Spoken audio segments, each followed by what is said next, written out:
Hello everyone, my name is Arshad और इस साल मैंने 701 स्कोर किया है। मैं ये वीडियो बनाना तो नहीं चाहता था, लेकिन बहुत सारे लोगों की क्यूरियोसिटी आपने कैसे तैयारी करी, क्या क्या स्ट्रेटजी थी आपकी, तो मैंने कहा एक वीडियो बना के उस सारी चीज़ों को उसी में कंपाइल कर दूँ। तो मेरी स्टोरी शुरू होती है, मतलब 10th तक तो ठीक है, जैसे तैसे चल रहा था। जब मैं 11th में आया तो 11th के टाइम कोरोना चल रहा था। तो शुरुआत में तो मुझे लगा कि ऐसे ही बस नोट्स वगैरह ना बनाओ, वीडियो देख के काम चल जाएगा। लेकिन जब 11th ख़त्म होने को आ गया, जैसे नवंबर लास्ट बीता, दिसंबर में जब आया, तब मैंने सोचा भाई कि ऐसे तो काम नहीं चलेगा। अगर नीट जैसी पेपर की तैयारी करनी है तो बहुत ही डिटेल में और अच्छे से नोट्स बना के प्रिपरेशन करनी चाहिए। तो फिर मैंने स्टार्ट किया, लेकिन 11th तो मेरी लगभग बेकार ही चली गई थी। फिर 12th से मैंने सीरियसली अपना एक लक्ष्य बैच ज्वाइन किया, उसको फॉलो किया और उसके साथ मैं स्कूल भी जाता था रेगुलर। उसके साथ एक दो और काम थे कि कोचिंग भी पढ़ाता था आसपास बच्चों को, तो जिसकी वजह से बहुत ज़्यादा टाइम मैनेज करने में दिक्कत होती थी। लेकिन हाँ, मैंने अपनी पूरी कोशिश करी थी, जिसके बाद मेरे 12th के साथ जो है वो 605 मार्क्स आए थे। अब दिक्कत क्या हुई, मुझे तो लगा था इतने में कॉलेज मिल जाना चाहिए, लेकिन मैंने काउंसलिंग भी करवाई। जब अगली साल तक नवंबर तक लास्ट तक मैंने वेट किया कि चलो आखिरी तक कॉलेज मिल जाएगा, लेकिन फिर जब नहीं मिला, सारी होप खो चुका था, तो मैंने सोचा दोबारा से तैयारी करना शुरू करता हूँ। मैंने एक ऐसे ही टेस्ट अटैम्प्ट किया, तो उसमें मेरे 650 प्लस आ गए, जो कि मेरे अभी तक कभी नहीं आए थे। तो मैंने कहा अरे मुझे तो सब आ ही रहा है, तो क्यों ना एक साल और ट्राई करूँ। फिर मैंने जब ट्राई करना शुरू किया, दिसंबर से शुरू किया और फिर मई में पेपर था। तो जब शुरू किया तो आधा तो मतलब बैच वगैरह यकीन लिया था, उसमें आधा तो बीत चुका था सिलेबस।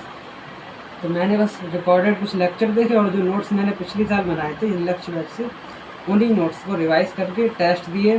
और जो फिर फरवरी तक तो ऐसे ही चलता रहा। फिर जब मार्च आया, तब मैं तो पहले से ही एक सर को फॉलो कर रहा था, ऋषभ सर को।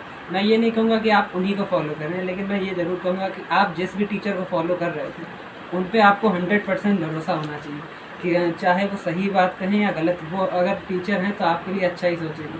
आँख बंद करके उन पर भरोसा करो। तो मैंने ऋषभ सर को फॉलो किया था। उसके बाद मार्च और अप्रैल में उन्होंने रोज़ एक पेपर भेजते थे। मार्च में तो एक पेपर भेजते थे, अप्रैल में उन्होंने 2 पेपर पर डे भेजना शुरू कर दिया।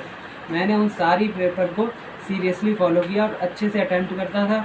उसमें जो भी सिली मिस्टेक्स वगैरह होती थी उन्हें लिखता था, एनालाइज करके नेक्स्ट पेपर में उसे थोड़ा थोड़ा सुधारने की कोशिश करता था। तो ऑब्वियसली भाई शुरू में तो मेरे नहीं आ जाएंगे 700। स्टार्टिंग जब करी थी तो फर्स्ट टेस्ट में मेरे आए थे लगभग 530 या 540 के आसपास। उसके बाद नेक्स्ट में आए थे 560। ऐसे ही करके जब एक महीना मार्च लास्ट तक आया तो 650 तक मैं पहुंच गया था। अब मेरे पास लास्ट एक महीना बचा था अप्रैल का।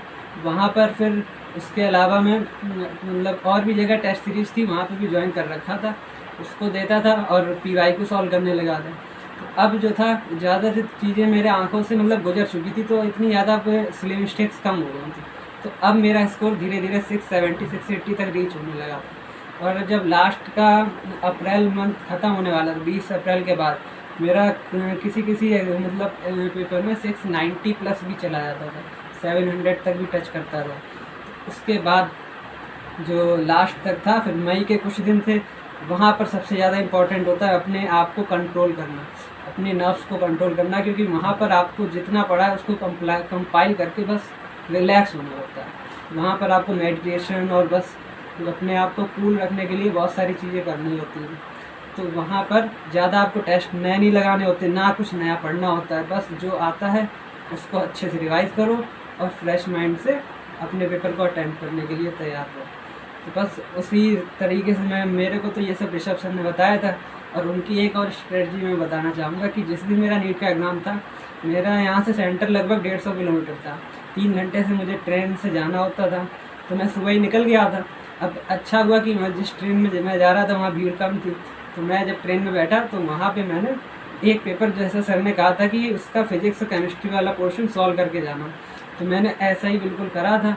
अब इसकी वजह से मेरे को एग्ज़ाम में फ़ायदा क्या हुआ कि सेम वही पेपर का एक क्वेश्चन मैंने वहाँ ट्रेन में जो एग्ज़ाम दिया था, मतलब टेस्ट दिया था, उसमें गलत किया था। और एग्ज़ाम जब हुआ तो सेम क्वेश्चन आया और मैंने वो सही कर दिया था, जिसकी वजह से मेरे 5 मार्क्स और बढ़ गए।